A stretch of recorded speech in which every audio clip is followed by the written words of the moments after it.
Agora já no nosso informativo, nós vamos iniciar aqui uma série de entrevistas especiais, né, que a Rádio Nova Era vai fazer, do dia 21 até o dia 28, que é a Semana Nacional da Pessoa com Deficiência Intelectual e Múltipla. Se comemora, né, a Semana Nacional da Pessoa com Deficiência Intelectual e Múltipla, que nesse ano de 2013 tem como tema Desafiando os Limites, Diminuindo as Diferenças. Eu queria agradecer o pessoal da PAI aqui do município de Boasópolis, principalmente o pessoal, né, da escola da PAI. Nós temos a pedagoga, né, que é a professora Dalva Aparecida Duarte, a diretora, que é a Irani Luchetti, e o pessoal que numa parceria com a gente vai fazer com que a gente possa proporcionar uma semana aqui de entrevistas, falando sobre essa semana, né, que é muito importante para as APAIs de todo o Brasil, e não é diferente aqui no Paraná. Então, durante essa semana que começa hoje, né, e vai até o dia 28, nós teremos cada dia uma entrevista especial com um profissional da PAI de Boasópolis, e não só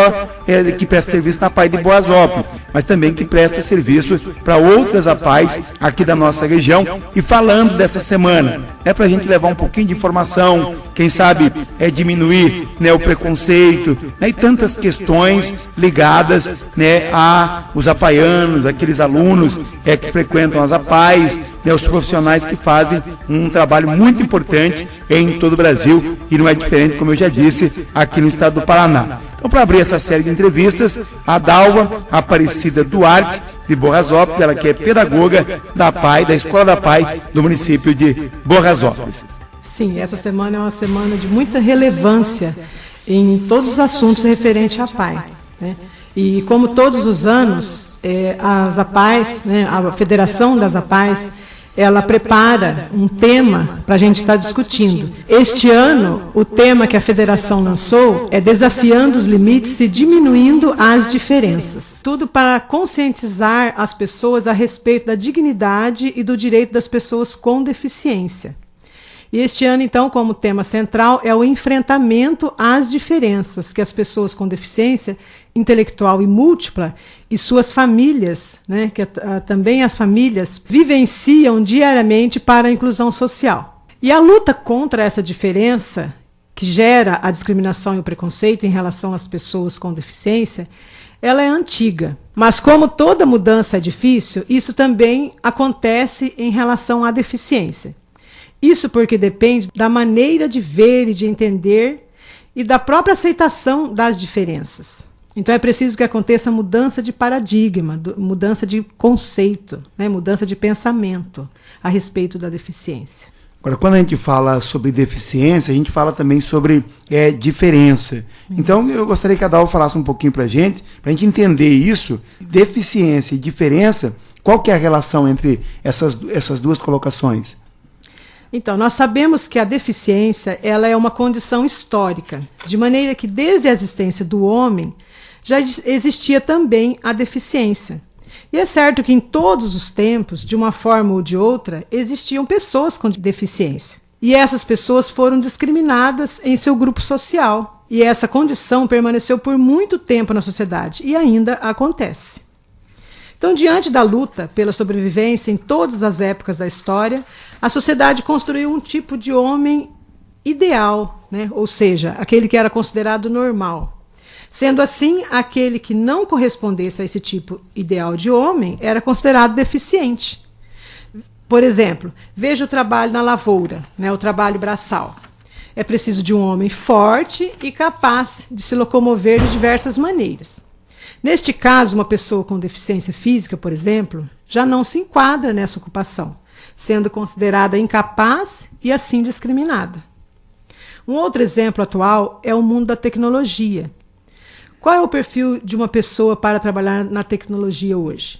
Ela terá que ser uma pessoa de pensamento rápido e que domine as tecnologias. Então, dessa maneira, as pessoas que não possuem esse perfil, devido à sua deficiência, vai ser mais uma vez discriminada e considerada incapaz.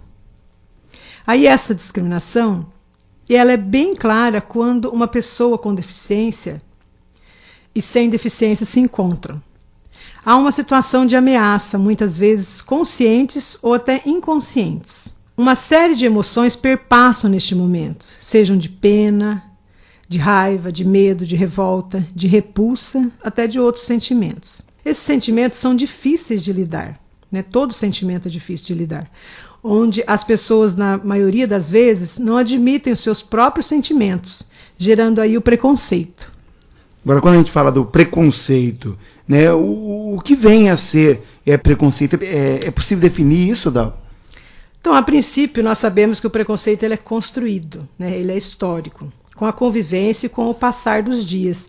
Ninguém nasce preconceituoso, né? O preconceito é um pré-julgamento que fazemos das pessoas, onde tomamos atitudes discriminatórias, muitas vezes no simples olhar, ou uma desconsideração, ou um faz de conta que não está vendo. E as pessoas precisam conhecer e reconhecer as pessoas com deficiência como seres humanos, capazes, né, acreditar no seu potencial, mesmo que seja limitado, mas sujeitos de direitos como qualquer outra pessoa. Digo isso porque, veja a nossa sociedade, quantas coisas construídas sem pensar em uma pessoa com deficiência, seja física, visual, auditiva ou intelectual. Toda organização social é padronizada. As redes de comunicação, transporte, educação, diversão e outros serviços favorecem de maneira geral somente as pessoas do tipo ideal, considerado normal, né? Entre aspas, né? Esse normal. Dessa forma, as pessoas com deficiência, ou seja, aquela que foge ao tipo ideal, encontrará barreiras, sendo totalmente ignoradas devido às crenças equivocadas sobre elas.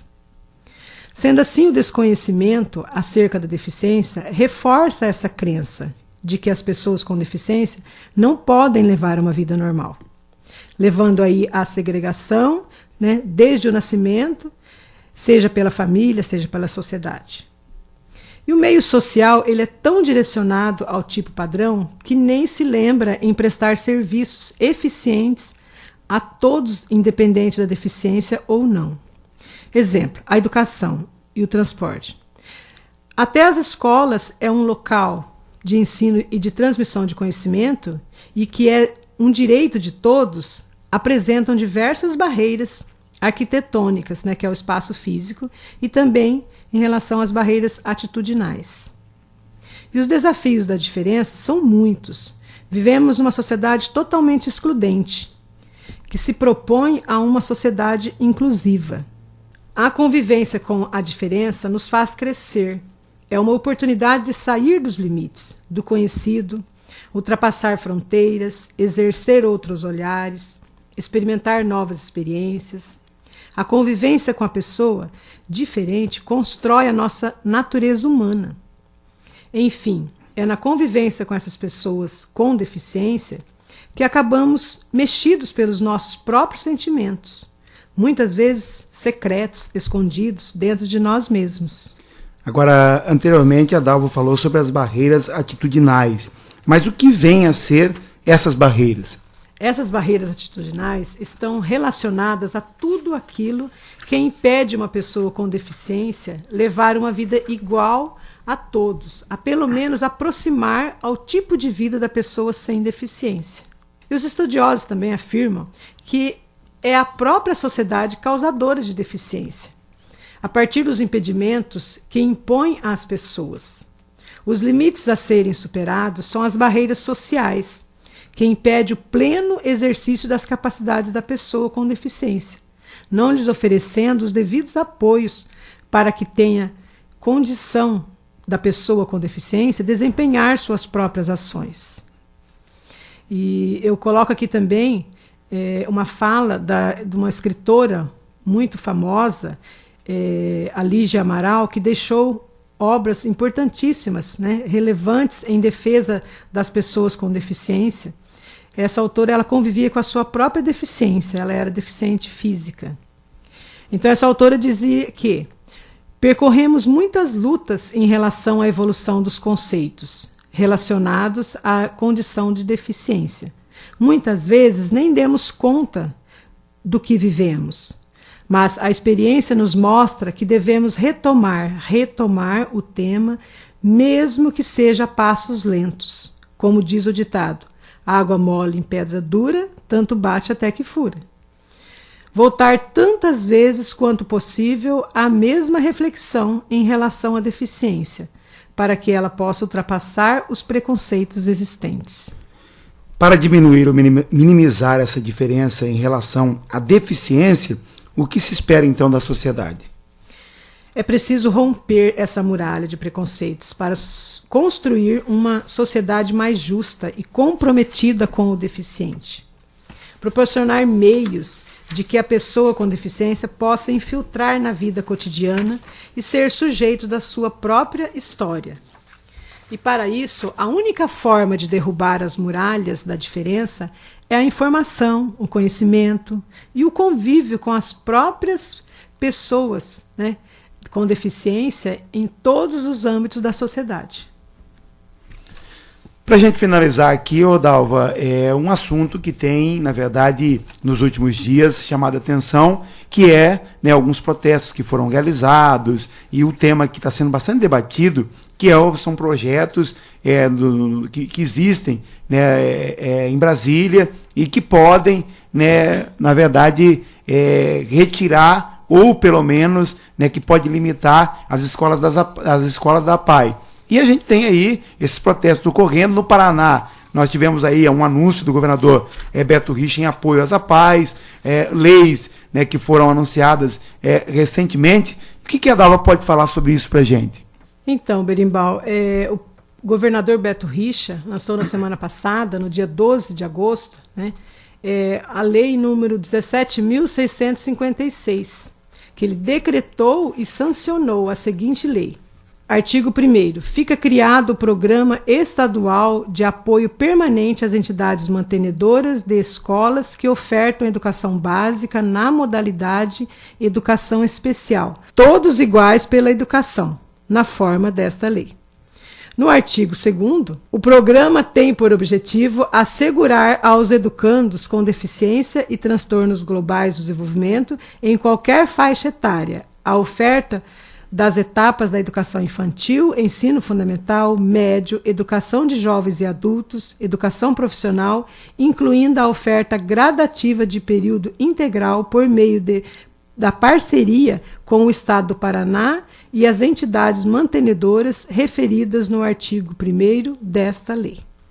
Aí então fica, para nós agora, a gente fica assim, mais esclarecidos e mais tranquilos em relação a essas manifestações que estão ocorrendo, porque o governador Beto Richa, então, decretou e sancionou esta lei, 17.656, que nos dá a garantia de continuarmos trabalhando e atendendo os nossos alunos como a gente sempre fez. Agora, é até importante a gente esclarecer, né, Dalva, que existe toda uma polêmica em torno disso, mas o importante é que a APAE, né, vai continuar existindo, vai continuar prestando esse serviço que presta, e a gente tem, né, alunos, crianças que necessitam da APAE, que não tem como, né, a gente encaminhar para uma outra escola, então a APAE vai continuar sempre de portas abertas para receber a todos, né? Isso, com certeza. Esse atendimento que a gente faz a todos esses alunos que dependem do nosso serviço especializado nunca pode acabar. Não, eu queria agradecer a sua participação aqui, dizer que nós estamos aqui à disposição. Durante a semana nós teremos aí mais entrevistas e pode fazer as suas últimas observações aí. Então, como todos os anos, essa semana é uma semana especial para todos nós envolvidos com as APAES. Então, nós realizamos algumas atividades diferentes. Este ano, os profissionais da saúde estarão na creche realizando uma palestra, né, dando sua contribuição e levando seus conhecimentos a todos lá que necessitam, né? E também ocupando esse espaço, né, na rádio Nova Era, que nos é cedido todos os anos, né? Quero agradecer, né, Berimbau, o diretor da rádio todos os anos nos cede esse espaço, né? E é muito relevante para nós, né? Porque daí é onde a gente pode estar trazendo o nosso trabalho, né, divulgando o nosso trabalho e falando, né, para as pessoas, esclarecendo, conscientizando e nos aproximarmos mais um pouco da comunidade. Agora, já com os alunos, nós realizamos passeios, né, recreação, lanches diferenciados, enfim, programamos uma semana diferente. Então, mais uma vez, Berimbau, eu agradeço, né, esse espaço e quero dizer também que durante toda a semana vai estar uma pessoa da escola trazendo algum tema aqui na rádio. E eu agradeço muito a atenção de todos e até uma próxima oportunidade. Uma boa tarde.